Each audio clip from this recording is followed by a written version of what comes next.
اعوذ باللہ من الشیطان الرجیم بسم اللہ الرحمن الرحیم الحمد للہ رب العالمین والحمد للہ الذی ہدانا لہذا وما كنا لنہتدی لولا ان ہدانا اللہ ثم الصلاة والسلام علی اشرف الانبیاء والمرسلین خاتم النبیین شفیع ذنوبنا وطبیب قلوبنا ابی القاسم محمد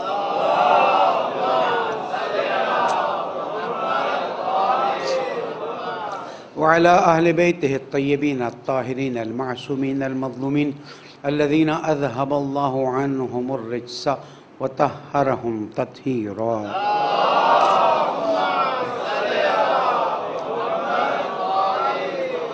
مومن کرام السلام علیکم ورحمۃ اللہ وبرکاتہ.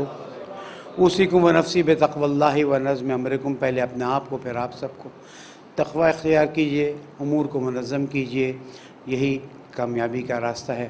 پالنے والے تیری اطاعت کی لذت عطا فرما، نعمتوں پر شکر کی توفیق عطا فرما، گناہوں کو معاف فرما، عاقبت بخیر فرما. درود پڑھ دیں محمد والے.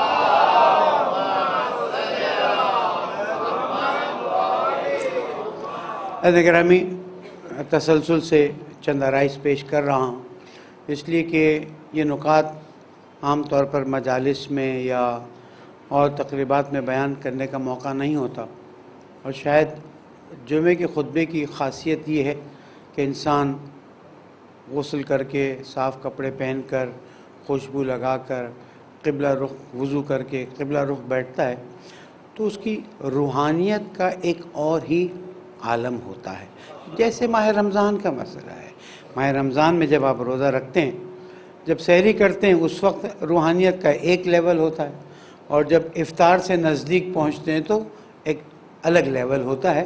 تو جمعہ کا دن ہفتے کا عروج ہے کہ اگر انسان کو جمعہ نماز کی توفیق حاصل ہو جائے. اپنی گفتگو کو آگے بڑھاتے ہیں، اس لیے کہ ظاہر ہے کہ اگر اللہ سے ہمارا رابطہ اچھا ہو جائے گا تو باقی پھر امام حسین علیہ السلام نے کیا فرمایا کہ جس نے تجھے پایا، صلی اللہ محمد، دو عرف ہمیں کہ مالک جس نے تجھے پایا اس نے کیا کھویا، اور جس نے تجھے کھویا اس نے کیا پایا.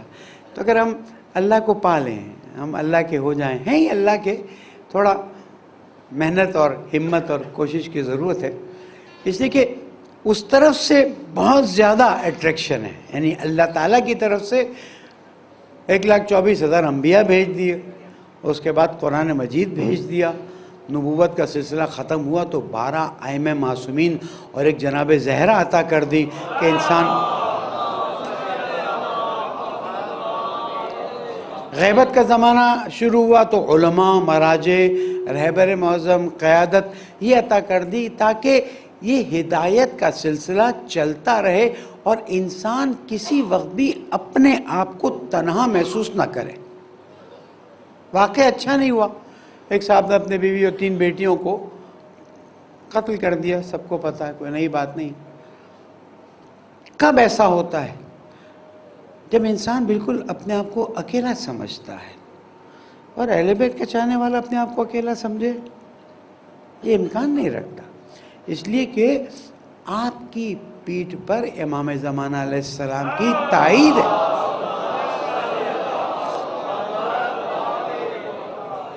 پھر 14 کے 14 معصومین نے بتا دیا کہ اللہ سے رابطہ کیسے کرنا، مشکل میں مدد کیسے مانگنا. تو پھر اس مکتب میں پوری طرح سے داخل ہو جانا چاہیے.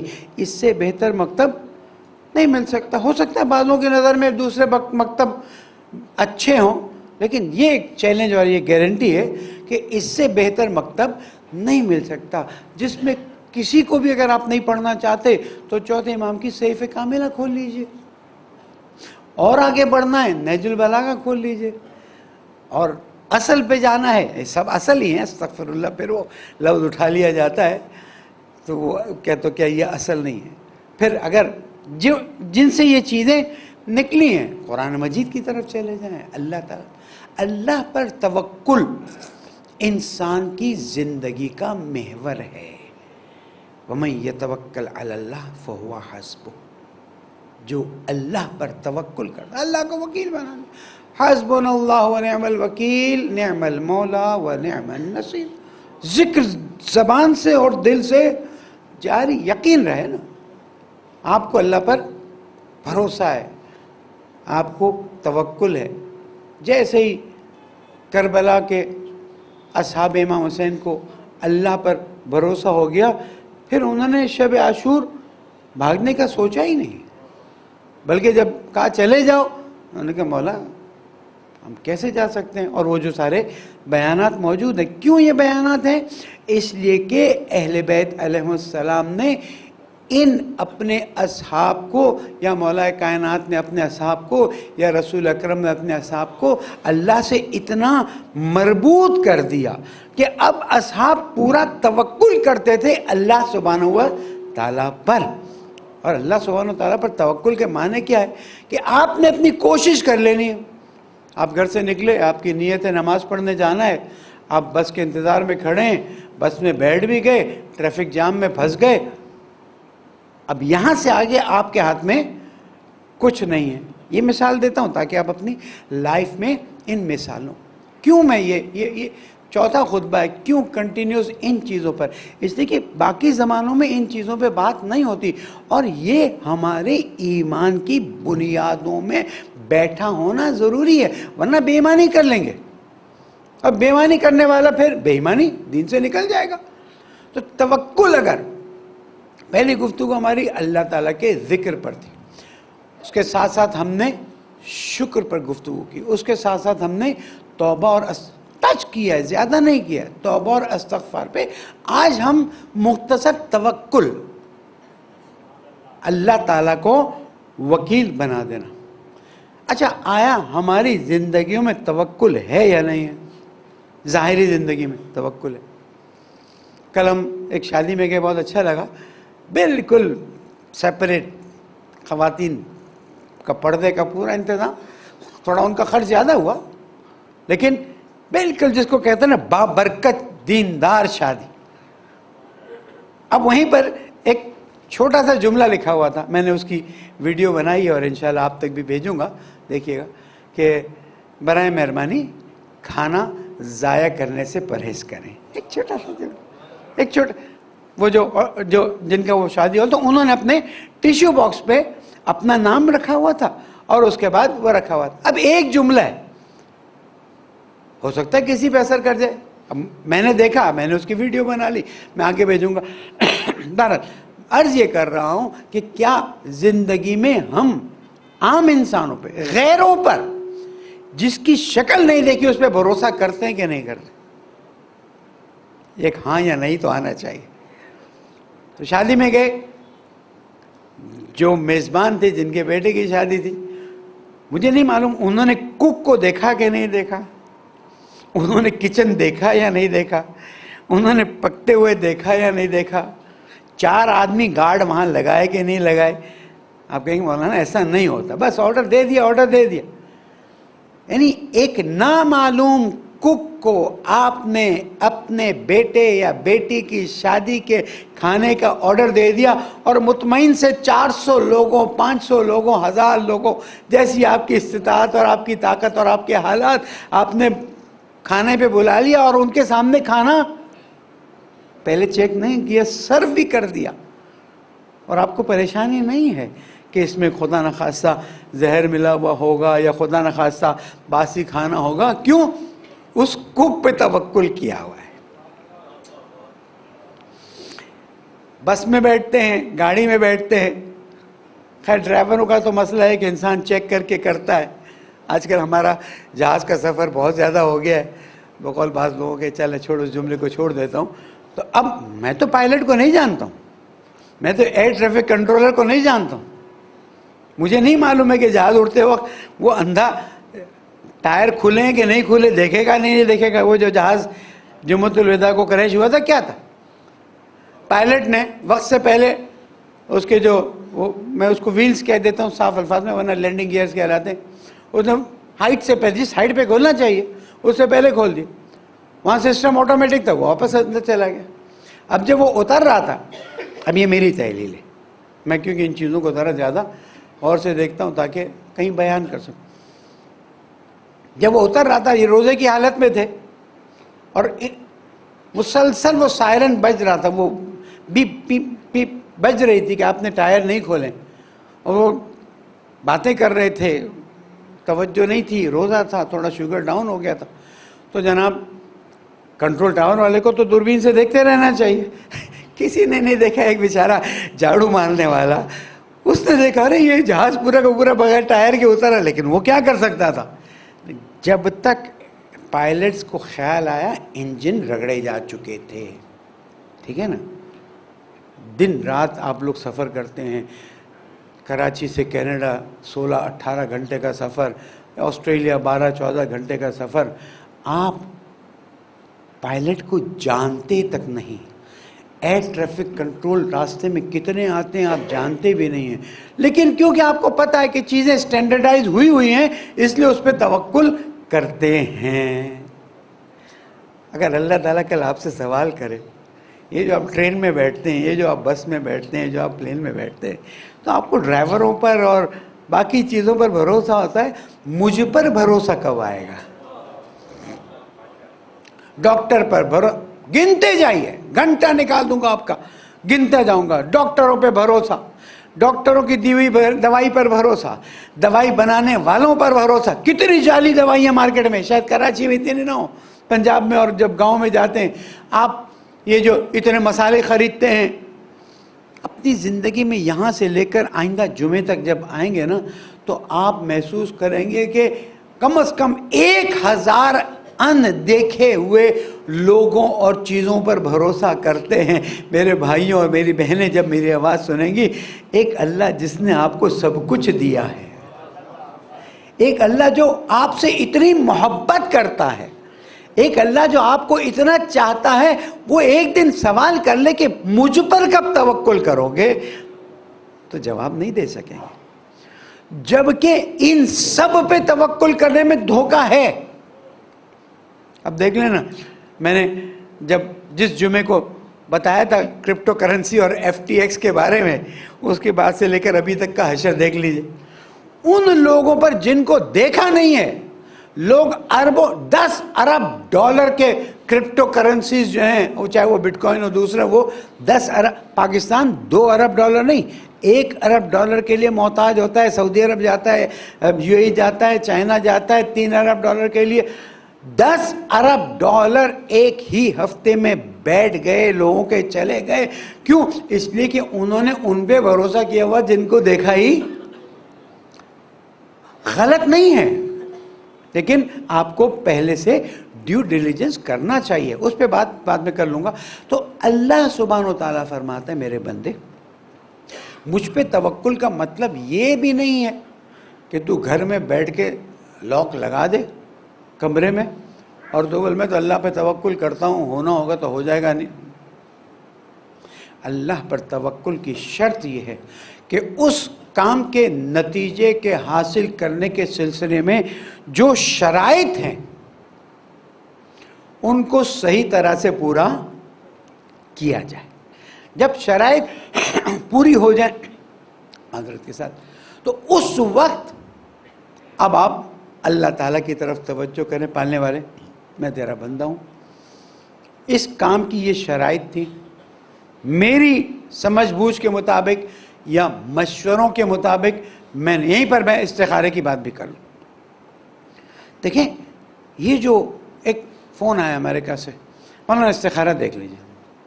اچھا, کبھی کبھار بتاتے ہیں, کبھی کبھار نہیں بتاتے. کیا بھائی, ایک رشتہ ہے, اس کو فائنل کرنا ہے. میں ہمیشہ نصیحت کرتا ہوں, سوچ لو, مشاورت کر لو. میں نے اپنی شادی میں استخارہ نہیں کیا, اپنے بچوں کی کسی بچے کی شادی میں استخارہ. الحمدللہ, آئی ایم ہیپی. میں استخارے کا مخالف نہیں ہوں, لیکن استخارے کا مورد کیا ہے؟ استخارے کا مورد یہ ہے کہ انسان بالکل بیچ میں پھنسا ہوا ہے, کروں یا نہ کروں, کروں یا نہ کروں, اسے سمجھ نہیں آ رہی, تب جا کے استخارہ دکھایا جائے. ورنہ وَشَاوِرْهُمْ فِي الْأَمْرِ, مشورہ کرو, مشاورت کرو. لڑکے کو دیکھو, لڑکے کے والد کو دیکھو, لڑکی کے بارے میں تحقیقات کرو, لڑکی کی فیملی, جب مطمئن ہو جاؤ. استخارہ دیکھ لیا, برا آیا، اوہ ہو مولانا مصیبت ہو گئی. میں نے کہا استخارے کا برا آنا مصیبت ہو جاتی؟ اللہ مولانا بڑی مشکل سے تو رشتہ ملا تھا. میں نے کہا تو کس نے کہا تھا کہ اس طرح سے آپ کریں؟ اللہ تعالیٰ نے استخارے سے پہلے تو یہ کہا ہوا ہے مشورہ کرو، سمجھ آ جائے. وَشَاوِرْهُمْ فِي الْأَمْرِ، امور میں، بزنس میں، ڈیلنگز میں، نوکری میں مشورہ کرو. مشورہ، جو اہل ہیں ان سے مشورہ کرو. قرآن مجید کی آیت کا حصہ ہے وَشَاوِرْهُمْ فِي الْأَمْرِ، مشورہ کرو امر میں. حضور اکرم صلی اللہ علیہ وسلم فَإِذَا عَزَمْتَ، جب آپ نے عزم کر لیا کہ اب یہ کرنا ہے، فَتَوَكَّلْ عَلَى اللَّهِ. یہ ہے دین، یہ ہے بنیاد کہ انسان مشورہ کرے. اس لیے میں پھر کوئی کسی نے میری بات سے کبھی کہیں اٹھا لیا کہ یہ تو استخارے کے مخالف ہے. میں تو استخارے کا مخالف نہیں. جو دین کی ایسی چیزیں جو دین نے اوکے دی میں اس کا مخالف، میں کیوں مخالف ہوں گا؟ لیکن ہر چیز کی ایک جگہ ہوتی، ہر کام کا ایک وقت ہوتا ہے. مثلا پھر میں آ جاتا ہوں، کرپٹو کرنسی خریدنی ہے. جو اہل ہیں، کہ آپ کو شوق تھا، جو میرے جوان تھے، جب کچھ عرصے پہلے جب میں نے بتایا تھا کہ فعلاً اس کو نہ کیا جائے، فتویٰ وغیرہ بتایا تھا، تو مولانا کب تک ایسے ہی پیچھے پڑے رہیں گے، ایسے ہی پیچھے بیٹھے رہیں گے؟ میں نے کہا بیٹا ایسا نہیں کہ پیچھے بیٹھے رہیں گے اور ہم فائدہ نہیں اٹھا سکیں گے، ٹائم لگے. آپ کی طرح میں بھی، میرے الحمدللہ آپ کی طرح سمجھدار لوگ ہیں، میں مشورہ کرتا ہوں. آیا میں لوگوں کو مشورہ دوں اس کام کرنے کا یا نہیں؟ جو بھی یہاں پر گفتگو ہوتی ہے میں مشورہ کر کے آتا ہوں، بات کرتا ہوں کہ آئے یہ بات. پھر کبھی کوئی لکھ دیتا ہے اور جناب پوری بات تو کیا کرو. پوری بات کا ٹائم نہیں، 15 منٹ پہلا خطبہ، 15 منٹ دوسرا خطبہ، جتنا ہو. اب جس کی مثلا یہاں پر 80% ہو سکتا ہے ان کی انوالومنٹ کرپٹو کرنسی میں ہو ہی نہیں، تو میں اس کی ڈیٹیلز بتا کے یہاں کیا کروں؟ مجھے فون کر لیں، میرے پاس آ جائیں، نماز کے بعد بیٹھتا ہوں، پوچھ لیں. یاد رکھیے گا اللہ تعالیٰ ایک دن آپ کو امتحان میں ڈال کے پوچھے گا کہ جہاں تم نے اتنے لوگوں پر توکل کیا، آپریشن میں اینسٹیزیا والے پہ توکل کیا، ڈینٹسٹ پہ توکل کیا، ڈاکٹر پہ، نرس پہ توکل کیا، پتہ نہیں کن کن چیزوں پہ کیا، مجھ پہ تم نے کب توکل کیا؟ آج ہم 4 چیزوں پر پہنچ چکے ہیں. نمبر 1، اذکرونی اذکرکم. یاد دلاؤں گا میں آپ کو، اس لیے کہ میرا کام ہے یاد دلاؤ. فذکر ذکر تنفع المؤمنین، اللہ کی یاد دلاؤ، یہی تو اصل چیز ہے. نمبر 2، اگر تم شکر کرو گے لئن شکرتم لازیدنکم. شکر زندگی کا لازمی حصہ. وہاں تک پہنچ جائیے کہ چاول کے ہر دانے کو دیکھ کر دل میں الحمدللہ کر کے تو دیکھیے. یہ ایسا اکسیر ہے کہ زندگیاں بدلتا ہے. رات کو اٹھے زندہ ہیں الحمدللہ، واش روم جا کر آئے الحمدللہ، پانی پیا صلوات اللہ علی الحسنین. معصوم فرماتے ہیں کہ کسی نے، جب معصوم کا مہمان تھا، صبح ہوئی تو کہا مولانا آج میری نماز شب قضا ہو گئی. مولانا نے فرمایا نماز شب تو قضا ہو گئی لیکن ایک بڑی عبادت تو کر بیٹھا تھا. مولانا وہ کیا؟ کہا جب تو نے پانی پیا تو نہیں کہا صلوات اللہ علی الحسین؟ کہاں؟ کہا یہ بہت بڑی عبادت. چیزیں میں چھوٹی نہیں کہوں گا، مختصر ہیں. کھانے میں نمک بہت کم ہوتا ہے، آٹے میں وہ جو ڈالتے ہیں چیزیں اس کو پکانے کے لیے کم ہوتا ہے، لیکن زندگی کو زندہ کر دیتا ہے. عزیزوں، نمبر 1 اللہ کو یاد رکھیں، نمبر 2 شکر کریں، نمبر 3 ان اللہ یغفر الذنوب جميعا، اور نمبر 4 آج جو میں نے آپ کو بتا دیا توکل. ان کو اپنے ساتھ باندھ کے رکھ دیں. کوئی چیز آپ کے کام نہیں آ سکتی. اہل بیت علیہ السلام کے بتائے ہوئے طریقے پر آگے بڑھیں. آپ دیکھیں آپ کی زندگی اتنی خوبصورت ہو جائے گی. پیسے کی کوئی گارنٹی نہیں، صحت کی کوئی گارنٹی نہیں، کامیابی کی کوئی گارنٹی نہیں. گارنٹی یہ ہے کہ الا بذکر اللہ تطمئن القلوب. پالنے والے گناہوں کو معاف فرما، ہمارے دلوں کو اطمینان عطا فرما، پریشانیوں کو دور فرما، سیلاب زدگان کی مشکلات کو آسان فرما.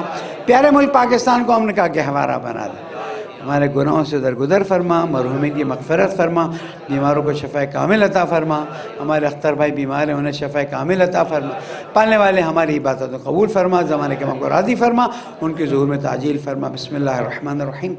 والعصر ان الانسان لفی خسر الا الذین آمنوا وعملوا الصالحات وتواصوا بالحق وتواصوا بالصبر، صدق اللہ العلی العظیم۔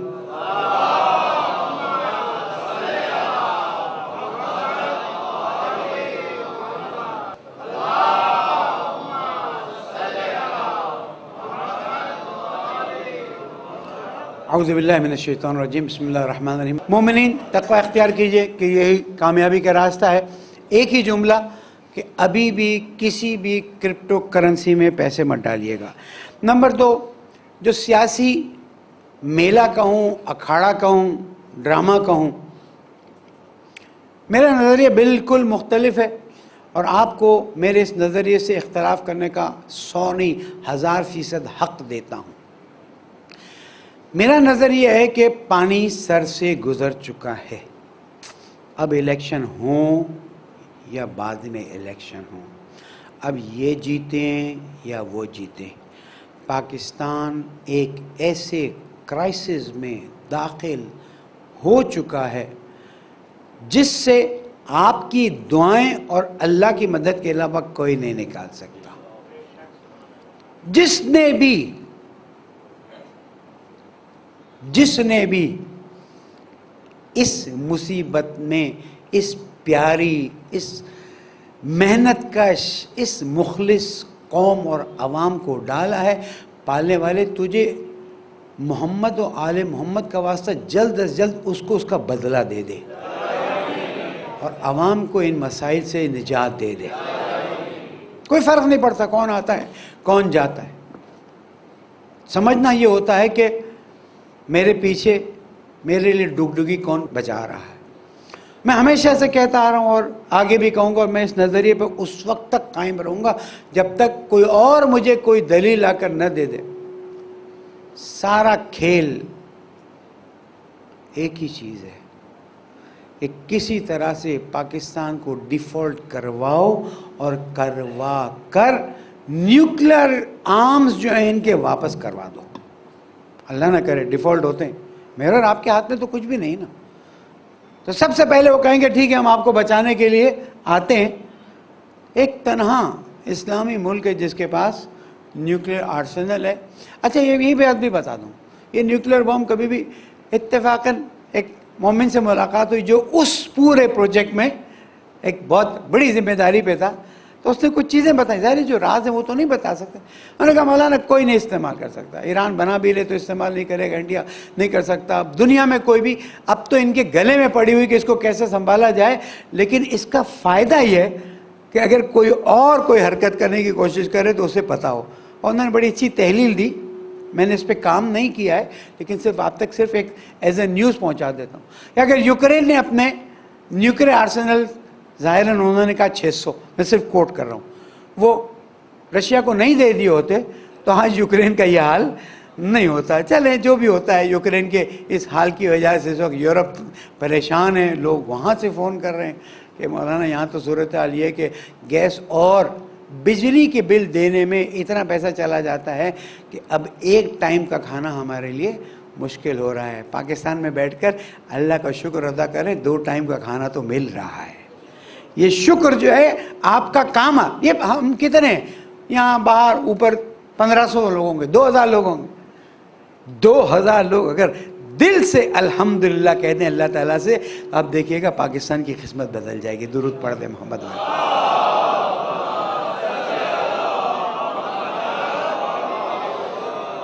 ایک جملہ کہ اللہ کا شکر ہے کہ اللہ نے موت رکھی ہوئی ہے تاکہ بڑے بڑے فرعونوں کو اگر زندگی میں نہیں پتہ چلا، بعض لوگوں کو زندگی میں پتہ چل جاتا ہے، اگر زندگی میں نہ پتہ چلے تو مرنے کے بعد ضرور پتہ چل جائے۔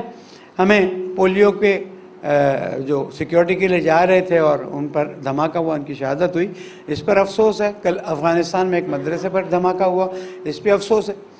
میں بہت چھوٹا ہوں لیکن کیونکہ ایک ذمہ داری ملی ہوئی ہے، میں ان تمام لوگوں سے جنہوں نے کلمہ پڑھا ہے ان سے کہوں گا کہ کہ تمہیں اس قرآن کا واسطہ، تمہیں اس رسول کا واسطہ.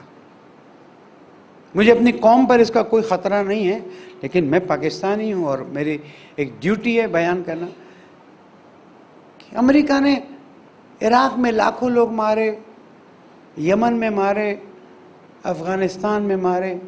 یہ لوگوں کو مارنے سے نا کوئی نتیجہ نہیں ملتا ہے. پاکستان کے 70,000 لوگ بیچارے شہید ہوئے، مارے گئے، جو بھی آپ کہیں، ہماری ایک بڑی تعداد سے نتیجہ کیا ملا؟ جنہوں نے سیز فائر ختم کرنے کا اعلان کیا، میں ان کو نصیحت کروں گا. بالآخر کلمہ پڑھنے والا میں بھی ہوں، وہ بھی کلمہ پڑھنے والے ہیں. یہ سیز فائر ختم کرنے سے نا نقصان ہی نقصان ہے، فائدہ نہیں ہے. یہاں والوں سے بھی کہوں گا کہ اگر گفتگو کرنے بھیجنا ہے تو کسی ایسے کو بھیجو جو ایک ہمت سے اسٹریٹجک گفتگو کرے اور ملک کو اس مسئلے سے نکالے. علیکم السلام ورحمۃ اللہ. ورنہ کوئی فائدہ نہیں ہے. میری نصیحت صرف یہ ہے کہ خدا را قتل و غارت سے کوئی نتیجہ نہیں ملتا. پشاور کی مسجد میں دھماکہ ہوا تھا، 70-72 لوگ شہید ہو گئے. کیا ملا؟ کیا نقصان سب کا ہوا. خود وہ شخص بھی چلا گیا دنیا سے اور چلا گیا. فعلاً آج کا آخری نقطہ، جس کی طرف اور بھی نکات ہیں لیکن اب میرے پاس اتنا ٹائم نہیں ہے. ہم نے الصادق انسٹیٹیوٹ کے تحت آپ کا ایک اسلامک بینکنگ کی تربیت کا پاکستان کا تنہا ادارہ ہے، ایک سیمینار کیا، ربا فری پاکستان. اس کے بعد مفتی تقی عثمانی صاحب اور منسٹری آف پاکستان نے، منسٹری آف میرے خیال میں بہرحال منسٹری نے ایک پرسوں بھی پروگرام کیا جس میں یہی گفتگو رہی کہ پاکستان کو ربا سے پاک کیا جائے. دیکھیں، میں نے وہاں پر بھی کہا، آپ کے توسط سے بھی کہہ رہا ہوں، مسئلہ یہ نہیں ہے کہ پاکستان کو ربا سے پاک کیا جائے. مسئلہ یہ ہے کہ ذہنیت کو صاف کیا جائے کہ ربا اللہ تعالیٰ سے جنگ کرنے کا نام ہے. جو ربا کی ڈیفینیشن ہے وہ یعنی اللہ تعالیٰ فرماتا ہے کہ اگر تم نہیں چھوڑو گے تو اللہ سے بحرب من اللہ و رسول، اللہ اور اس کے رسول سے جنگ. اب ربا کی ڈیفینیشن کیا ہے، ربا کہاں اپلائی ہوتا ہے، وہ بات اس وقت یہ بات میں آگے کے لوگوں کے لیے کر رہا ہوں کہ خدا را اس میں مل بیٹھیے. ایک بڑا گروپ ہے کہ جو مخالف ہے. اچھا، جو فیڈرل شریعت کورٹ نے، فیڈرل شریعت بینچ ہے، کورٹ جو بھی ہے، اس نے فیصلہ سنا ہے کہ پاکستان کو 5 سال میں ربا فری کر دیا جائے. بہت اچھی بات ہے، فیصلہ تو سنا دیتے ہیں. فیصلے پر عمل درآمد کیسے ہوگا؟ پھر یہ ایک ایسا کمزور ادارہ ہے فیڈرل شریعت کورٹ کہ اگر اس کے فیصلے کے خلاف ایک آدمی، وہ جو مجھے چائے دیتے ہیں میرے بھائی، وہ چلے جائیں کہ بھئی مجھے اس سے اختلاف ہے، جیسے ہی اپلیکیشن داخل ہوگی، کوئی ہیئرنگ نہیں، کوئی کچھ نہیں، ایک قانون کی ایک پیچیدگی ہے، اپلیکیشن داخل ہوگی فیڈرل شریعت کورٹ کا، وہ فیصلہ سٹے پہ آ جائے گا. اب 20 سال 30 سال 31 سال بعد تو یہ بات ہوئی. میں سمجھتا ہوں کہ ہمیں ان سیمینار سے بھی آگے بڑھ کے میری بات کو ان تک پہنچانا ہوگا کہ جو اس کی مخالفت کرتے ہیں ان کو بٹھانا ہوگا، ان کی سننی ہوگی، اور سپریم کورٹ اور فیڈرل شریعت کورٹ یا جو بھی اپیلیٹ بینچ، پتہ نہیں کیا کیا، وہاں جا کے اس مسئلے کو حل نہ کیا جائے.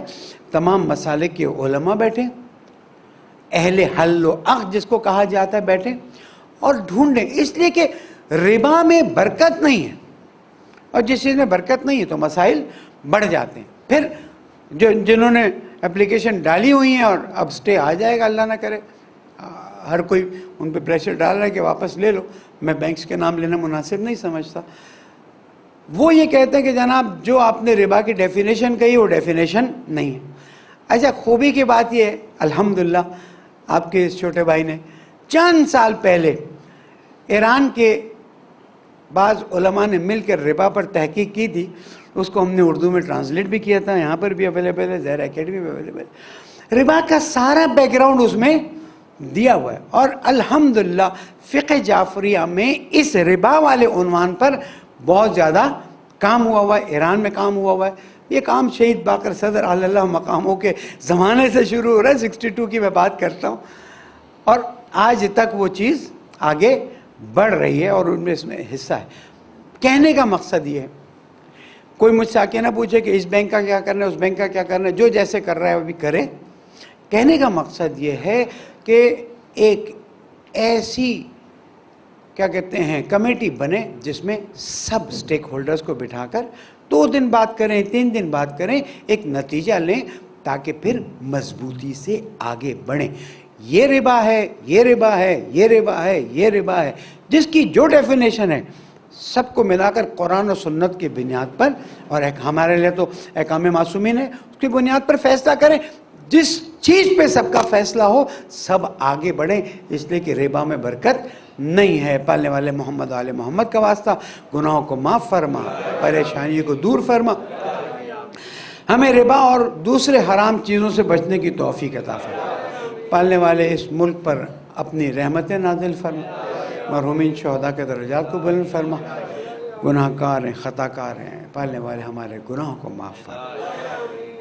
ہمارے مومنین مومنات جو پوری دنیا میں ان کی جان مال آبرو کی حفاظت فرما، اور پالنے والے زمانے کے امام کو ہم سے راضی فرما، ہمارے امام کے ظہور میں تاجیل فرما۔ بسم اللہ الرحمن الرحیم۔ اذا جاء نصر اللہ والفتح ورأیت الناس يدخلون فی دین اللہ افواجا فسبح بحمد ربک واستغفرہ انہ کان توابا۔ صدق اللہ العلی العظیم۔